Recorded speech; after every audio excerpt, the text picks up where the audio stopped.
people know about this. We're doing this mostly for the audience.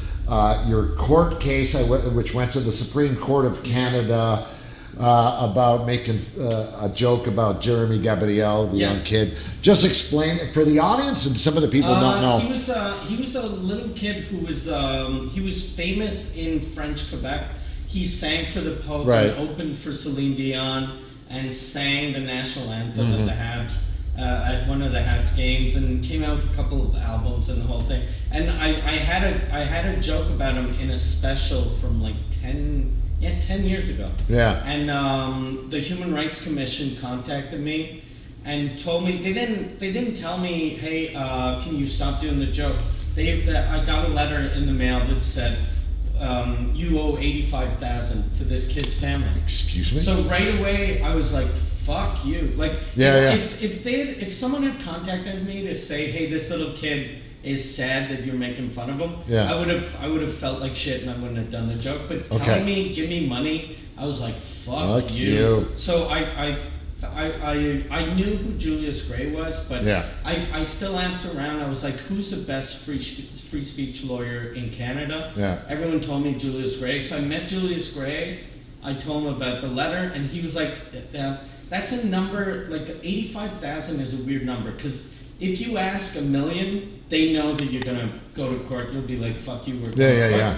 But, and if you ask next to nothing, it's not worth it. But he was like, I think they're asking for 85 because they want you to negotiate down to 20 or 30. He goes, I can get you off for like 10,000, I think. And I was like, no, I don't want to like create a precedent, right? I don't want to pay for a joke. So I told Julius Gray, I was like, I'd rather give you 100,000 than give them 5. And then so we went to court in front of the Human Rights Tribunal. I lost that, and then we appealed it. And then Court of Appeals, I lost 2 judges to 1, like split decision. So then we asked the Supreme Court to hear the case, and then they did, and I'm still waiting on. Yeah, they're still in deliberation about that. So basically, I like after my first court case, they asked me to pay 40.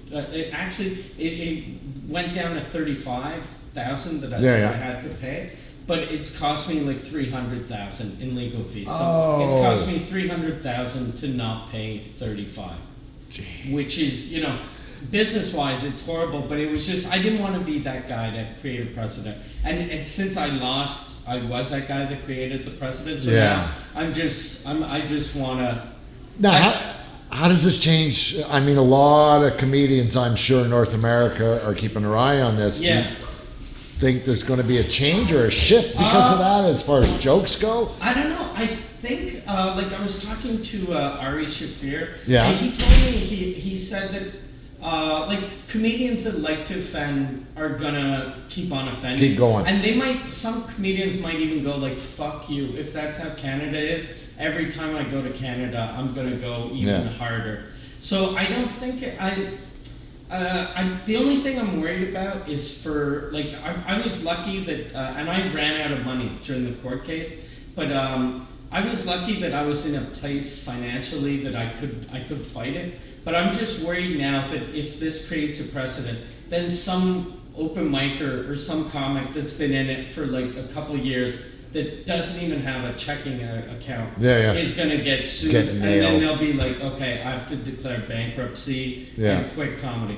So I was lucky that, I'm one of the lucky ones that has. I'm not like Rogan Rich or Russell Rich, but I'm, You're doing okay. I'm doing okay. I'm okay, Rich. I mean, even as Julius Gray said, part of it is you made fun of somebody that has a disability. Well, Late Night Talk Show has been making fun of Donald Trump and Joe Biden for years, and they both have disabilities.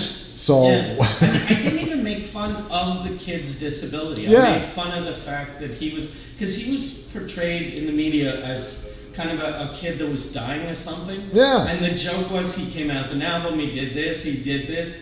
7 years later, he's still not dead yet. That was the joke. You know what? When a few weeks ago when I was preparing for this, my wife and son never heard the joke before. You know, and I said, well, I'll find Mike Ward on, and I played him the joke. Yeah. And my son's standing there watching it because I told him the backstory of it, and they're watching it, and he couldn't help but laugh. He says, "Am I laughing?" Because I said, "It's a funny joke." Now, if you look at the joke, it's hilarious. Yeah, it's well constructed. Yeah. Oh, thanks. You know, I still like the joke, but you know, I don't like what. If I could go back in time, I wouldn't do the joke just to not have to go to court. Yeah, but I still enjoy the joke. It's funny. Yeah. It is funny.